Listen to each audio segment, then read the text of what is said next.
Hey! Salut! Oui, vous reconnaissez ce point de vue, c'est en effet pour parler d'appareils électroniques. La dernière fois, j'ai parlé de tous les téléphones que j'ai pu avoir durant mon existence, pendant 9 ans. Et dans ces derniers, j'avais du coup montré avec ces écrans eux-mêmes, et donc c'est aussi ce qui va se passer ici pour parler de mes Nintendo Double Screen, ou plutôt Nintendo DS. Ma Nintendo DS Lite et ma New Nintendo DS XL puisqu'il n'y a pas de version non XL.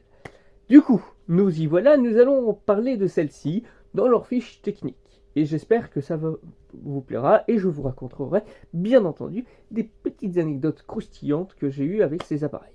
Donc, je vous y retrouve maintenant.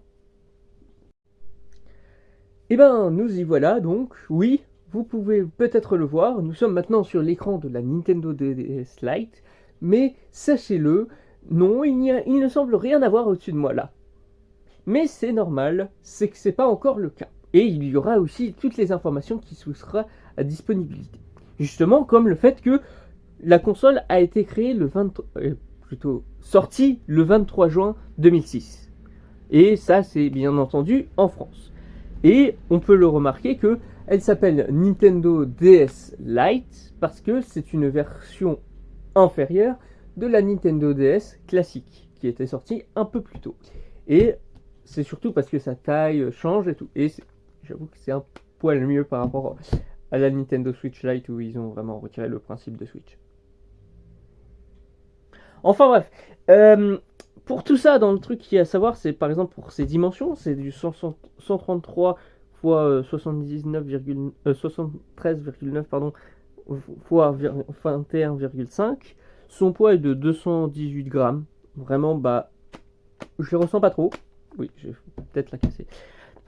Ensuite, du coup, ça a une communication sans fil, mais vous le savez peut-être, mais c'était encore quand c'était du Wi-Fi avec fil, et c'était pas super performant, et ça ne dépendait que de la Nintendo DS elle-même. C'était du Ni-Fi, c'était même pas du Wi-Fi. Ensuite, du coup, on pouvait partager certains jeux. On pouvait avoir justement des jeux Nintendo DS, comme justement j'en ai un à l'intérieur, comme ici. Oui. Et comme justement, on pouvait aussi avoir des jeux de Game Boy, comme ici. Et Game Boy Advance uniquement. Hein. Et ça, c'était un truc qui avait toujours été reconnu par beaucoup de fans de Nintendo. C'est que même si maintenant Nintendo sont un peu à notre nostalgie, on la garde pour nous, à moins que tu veux vraiment racler, bah avant c'était à chaque fois une gêne peut te permettre de jouer à la gêne précédente. Voilà. Maintenant c'est plus trop le cas. Ensuite à ce niveau-là, du coup, bah justement il y avait la possibilité de télécharger des jeux, mais il fallait vraiment les mettre en accès, mais je veux dire sur une R4, ce qui n'était pas très légal, mais anecdote, j'en ai eu une, mon frère aussi, c'était des hors-la-loi. Ensuite, bien sûr, dans les contrôles, du coup, bah, vous voyez ici, il y a la croix multidirectionnelle, les boutons, et du coup, L, R, non, ça c'est bon, Start, pardon, et Select. Et à savoir, dans mon L, celui-ci ne marche pas, et pour ceux qui ne connaissaient pas, je crois que c'est ça, c'est si tu veux commencer New Super Mario Bros. DS et que tu fais LA pour lancer, ça te faisait jouer Luigi. Et ben, j'ai essayé moi-même pendant trop longtemps, ça ne marchait pas. Et en fait, c'est comme ça que j'ai su que ma touche ne marchait pas. Quand mon frère a eu sa propre DS et qui était bah, pourquoi ça marche pas sur la tienne? Peut-être parce que la touche est cassée. Et oui, en effet, j'ai eu la console, comme je l'ai dit, il y a 10 ans, donc elle était déjà bien obsolète parce qu'il y avait eu la 3DS qui était sortie un an plus tôt. Et celle-ci, bah, disons, clairement, hein, que bah, du coup, je l'avais déjà d'occasion. Mais ça va faire quand même 10 ans que je l'utilise. Alors, je ne l'utilise pas quotidiennement, faut pas déconner, mais voilà. Ensuite, du coup, bien sûr, il y a un écran tactile, il y a son fameux microphone hein, qui était beaucoup utilisé. Et il y en a pas vraiment plus. Les haut-parleurs sont potables, genre vraiment ça va. On a une prise mini jack pour ceux qui ça rend nostalgique, parce qu'il y en a peut-être qui n'en ont plus sur leur téléphone. On a donc des alimentations secteur, bien entendu. La batterie, c'est encore du lithium-ion, c'était vraiment la mode à l'époque. qui peut durer de 6 heures à 10 heures en jeu. Ce qui est beaucoup plus potable que la Switch, on s'en rendra compte, mais bon. Et du coup, en fonction veille et tout, ça peut encore plus fonctionner, bien entendu. Le processeur principal est un ARM946E S du 60 MHz et sous-processeur du ARM7DMI d'une 33 MHz. Attention, écoutez bien ce que je vais dire parce que là, ça va peut-être vous faire bizarre. Sa mémoire principale est de 4 MO. Et il y a du ARM7 ou 6 ou 9 pardon, partagé en 32 KO. ARM7 principal en 64 KO et vidéo 656 KO. Le moteur est donc de 4 couches maximum. C'est 128 Sprite Max. Le moteur 3D, lui, c'est du transfert de coordonnées de 4 millions de secondes et 120 000 polygones secondes et 30 millions de pixels secondes. Avec toutes ces informations à disposition que vous avez maintenant, je peux vous montrer la console en jeu. Et ne cherchez pas à comprendre, le bout ne marche pas. Et on va faire plus par nostalgie qu'autre chose. Ici, puisqu'on va jouer à de la GBA, t'as vu? Ah non.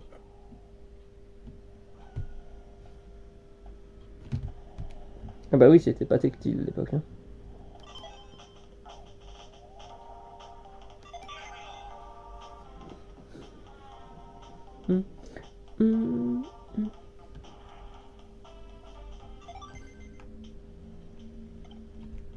Alors j'avais aussi New Super Mario...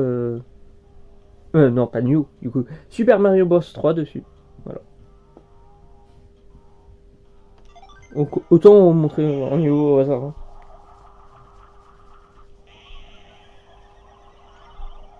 Et donc évidemment, il n'y a rien sur l'écran du haut.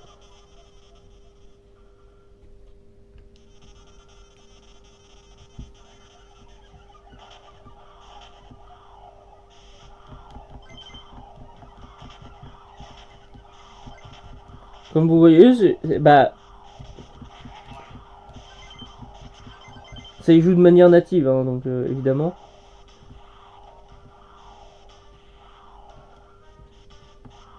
Évidemment, ça va paraître beaucoup plus fluide que certains émulateurs.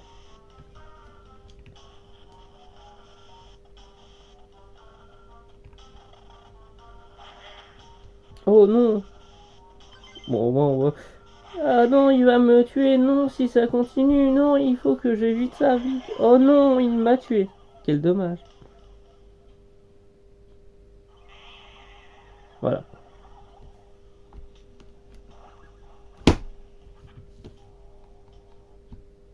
Maintenant, parlons donc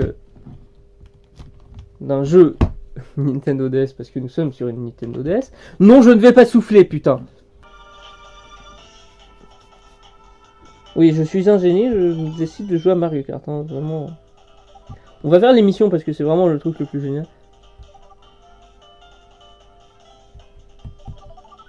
Regardez, il y a un boss.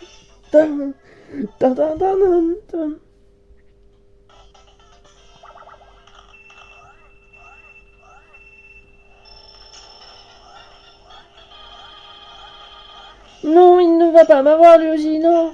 Oh non, terrible. Voilà.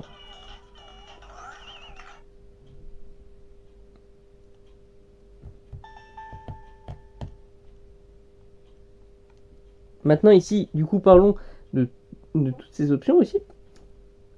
Là, on peut avoir toutes les informations, l'heure, la date, la batterie, l'écran ou que tu utilises pour la Game Boy. Encore une fois, la date, l'heure. Et là, le pseudo. Oui, je m'appelais déjà encore mal. Oui, j'ai pas changé. Hein. C'est vraiment mon pseudo que j'utilise en jeu, en fait. Et d'ailleurs, je peux utiliser l'anecdote vu que ça vient de cette console. C'est quand j'ai joué à Pokémon. Et ben en fait, je me disais que je jouais à Pokémon et ensuite j'ai rejoué à un Pokémon d'une autre gène. Mais comme ça se connectait, je me suis dit c'est moi qui joue. Et après c'est encore moi.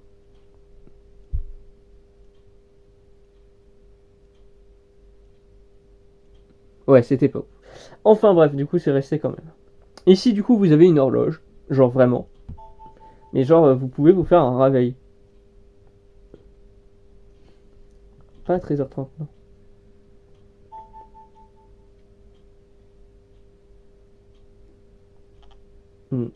Ah ok, faut que je la mette à une autre heure pour vous montrer à quoi ressemble tout ça. Alors là, il y a des paramètres, hein, voilà, hein, c'est vraiment des paramètres basiques. Voilà, là je pourrais changer le réveil. Là je pourrais changer les trucs personnels. Là c'est pour tester l'écran tactile, mais on s'en fout ici. On va changer, on va mettre une alarme à 52. Oui, voilà. Allez, maintenant on va tous attendre avec moi. Non, je vais vous faire du montage, bien sûr. Voilà. Je sais pas si c'est le plus ouf du monde, hein, franchement. Mais voilà. Voilà à quoi ressemblait du coup le gameplay et ce qu'on peut voir d'écran de la DS. Du coup, maintenant j'ai arrêté de filmer en bas. Voilà. Du coup, voilà à peu près tout ce qu'il y a à savoir sur ma Nintendo DS Lite. Je vous retrouve donc pour le prochain. Bon, bah nous y revoilà. Parlons donc de la New Nintendo 2DS XL. Déjà, oui, je n'ai pas une version spéciale comme j'aurais pour ma Switch. Bon, encore moins pour la 2DS, mais bon, ça, encore une fois, je ne l'avais même pas acheté. Et en effet, première anecdote, c'est ma toute première console que je me suis achetée tout seul. 150 €, le fou furieux, putain. Voilà, la Switch, je me la suis aussi achetée, pardon. Mais, originellement, je n'achetais pas mes propres consoles, bien entendu. Mais voilà, c'est ma toute première que je me suis acheté moi-même parce que mon frère a dit viens pour qu'on joue en multi. Ça c'est pas vraiment fait, mais au final je ne suis pas du tout dégoûté de mon achat et même aujourd'hui, même en ce moment, par rapport à la Nintendo DS Lite, la New Nintendo 2DS XL, je l'utilise encore aujourd'hui. Et quand je dis encore aujourd'hui, c'est vraiment juste après cette vidéo et peut-être après son montage, je la réutiliserai. Genre vraiment parce qu'il y a un jeu que je continue mais que vous allez voir dans la session gameplay.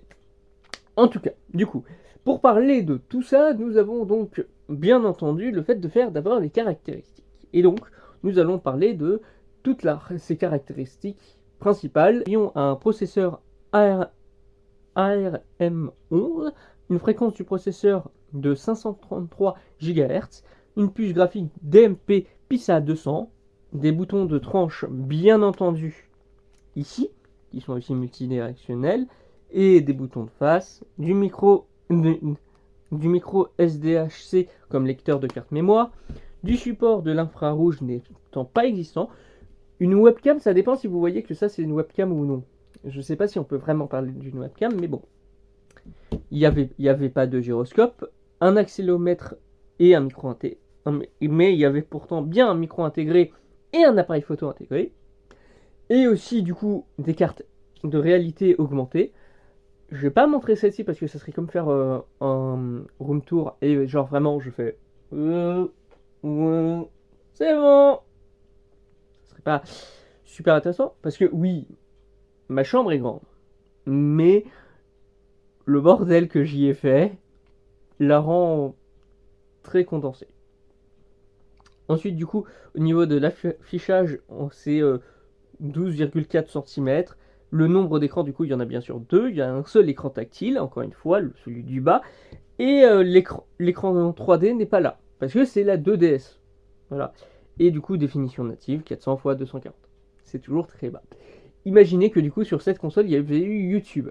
J'ai toujours eu l'application YouTube dessus. Elle fonctionne plus, mais je l'ai toujours. Et je l'ai déjà vu. Ça fait vraiment bizarre de se dire qu'on pouvait regarder YouTube sur ce type d'appareil.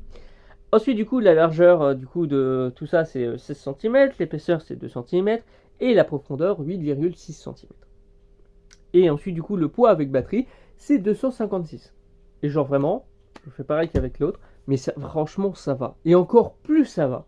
Parce que par rapport aux autres consoles, c'est vraiment une des plus légères. Et c'est vraiment une des plus portables.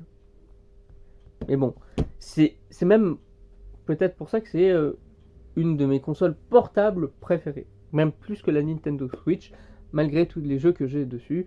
Parce que la Switch, je l'ai achetée en pleine explosion de celle-ci, donc évidemment, c'était plus cohérent. Celle-ci est sortie en plein milieu de la Switch. Mais t'es que en tout cas. Maintenant, voilà, vous savez plus ou moins. J'ai une autre anecdote au sujet de celle-ci, c'est le fait que je me suis dit, je prendrai que la première console d'une gêne de Nintendo et la dernière. Ce que je fais encore ici avec la Switch. J'ai pris la Switch classique, enfin la V2 parce que je l'ai pris en 2020. Et j'attendrai du coup d'avoir la version finale de la Switch dans 5 ans environ pour la prendre. Je ne prendrai pas de Switch Pro, Switch 4K comme on veut, qui sortirait en 2023 avec du coup Breath of the Wild 2. Non, je sais que beaucoup vont les prendre, vous faites ce que vous voulez de votre argent. Moi ce n'est pas le cas parce que je joue assez peu, mais j'avoue que les appareils de Nintendo, en dehors du côté gadget, j'aime beaucoup leur intérêt. Par exemple, même j'aime beaucoup la Nintendo DS avec son principe d'avoir 2 écrans. Et j'aime bien la Switch par son principe d'être console de jeu et de salon. Je montrerai d'ailleurs que le côté portable dans la vidéo dédiée. Pour une raison que je n'ai pas à dire. Allez, et du coup maintenant nous allons donc voir le point de vue de gamers sur du coup la Nintendo 2DS. Et du coup, celle-ci aussi, je tiens à préciser en le montrant ici, que elle peut permettre de jouer à des jeux de 3DS, de New 3DS, et même des jeux de DS classiques. Voilà. Du coup, ici c'est le jeu que j'ai rajouté sur ma cartouche. Ici, c'est des jeux que je dis déjà là, les applications préinstallées, les jeux que j'ai achetés, et du coup, les sites. Ici, c'est ce que j'ai dit, il n'y a que YouTube, voilà. Ça ne fonctionne pas au cas où. Mais bon, ici, du coup, voilà les paramètres, les notes de jeu, la liste d'amis, les notifications, le navigateur internet qui fonctionne encore, mais bon, et le Miiverse, qui a fermé il y a de nombreuses années maintenant. Alors, du coup, je vais vous montrer un jeu de celui-ci pour que vous voyez à quoi ressemble du coup un jeu de DS et où c'est quand même natif, mais ça se voit que c'est pas fait pour. Voilà.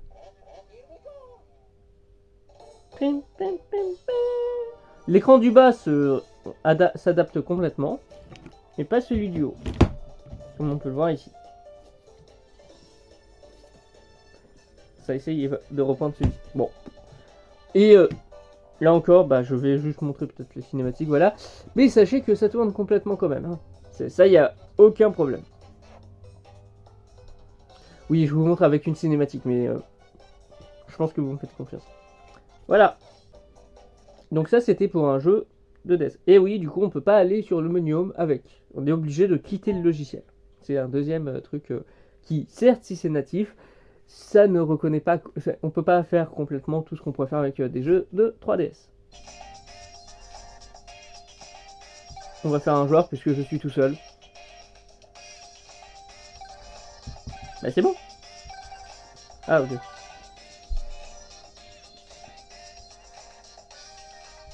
Boule de sound. J'oublie toujours ça.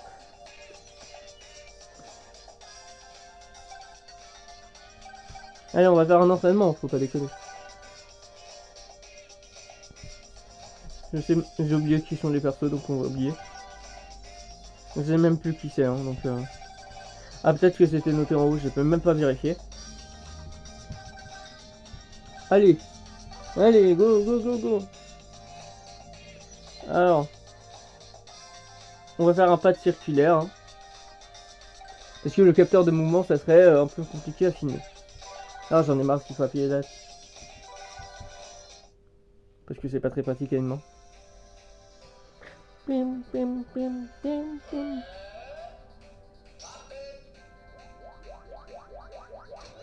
Oh non.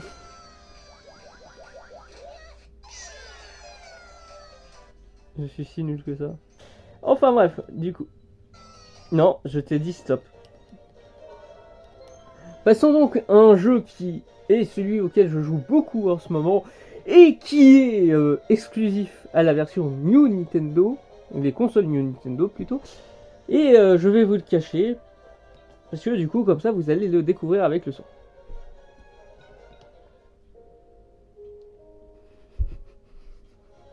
C'est pas une blague. Oui, j'ai Minecraft dessus. Et je joue premier degré à Minecraft. Et c'est... En vrai, il est potable le Minecraft là-dessus.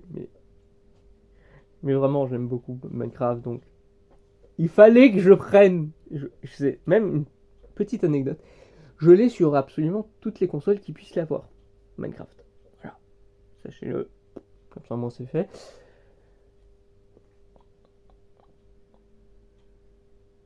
Chargement de Minecraft. Incroyable. Et par contre, le son de Minecraft. Des vibrations un peu partout dans tout le corps quand je l'entends.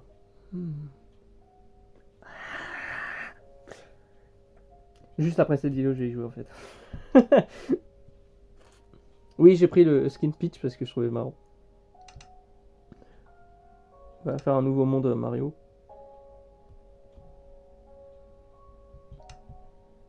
Oui, on s'en fout hein, sur view ou pas. Je veux juste vous montrer à quoi ça ressemble. Je sais pas si ça a déjà été montré d'ailleurs. Bon, ça c'est plaisant, mais je trouve que c'est dommage. J'aime beaucoup trop la musique de Minecraft pour entendre celle de Mario comme ça. J'aime beaucoup les musiques de Mario, mais je préfère beaucoup plus les musiques de Minecraft.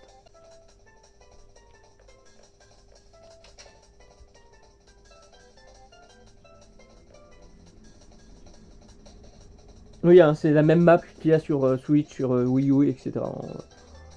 Genre vraiment, Microsoft ont profité de leur partenariat avec Nintendo pour faire les foufous. Et pour remettre exactement la même chose. Hein. Mais voilà, sachez, oui, que du coup, c'est complètement fonctionnel. Hein. Alors, parfois ça bug un peu, hein, faut pas déconner. Mais franchement, pour la console, c'est super sympa. J'aime beaucoup jouer à Minecraft dessus. Et ça m'a rappelé... ça m'a rappelé quand je jouais sur ma PS Vita. Même si ma PS Vita a plus de problèmes, mais je vous montrerai dans sa vidéo dédiée. Pour conclure, du coup, oui, tous ces deux appareils sont hyper intéressants. Moi, je les ai eus assez en retard. Bon, l'un était plus un aveu de conclusion de console. Justement, la New Nintendo 2DS XL, et pouvant faire, comme je vous ai montré, tout tourner, de la gamme Nintendo DS, Nintendo 3DS, et la gamme que ça voulait plus ou moins terminer aussi, les New Nintendo. Du coup, au final, avec tout ça, c'est celle-ci que je vous conseillerais le plus. Et 150 €, vraiment, pour les gammes que vous pouvez avoir. Si vous n'arrivez pas à trouver trop cher, prenez-la hein, si vous voulez vraiment une console de jeu qui peut être intéressante. Alors oui, vous n'aurez plus du tout les jeux actuels et tout, et même des gens qui se sont dit ouais on va trouver un moyen de rendre ça sur deux écrans, etc.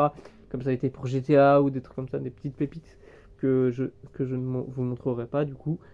Mais voilà, sachez-le, ce n'est plus du tout la console du jour. Mais vraiment, personnellement, je le réutilise pour ça. Et oui, en plus, son Nintendo eShop va bientôt fermer. Donc, je ne sais pas si je pourrais les recommander les deux, vu qu'elles sont complètement obsolètes. À part si vous êtes vraiment quelqu'un de très nostalgique. J'espère que du coup, toute cette vidéo sur mes DS vous auront plu. J'essaierai d'en faire d'autres du coup sur d'autres appareils.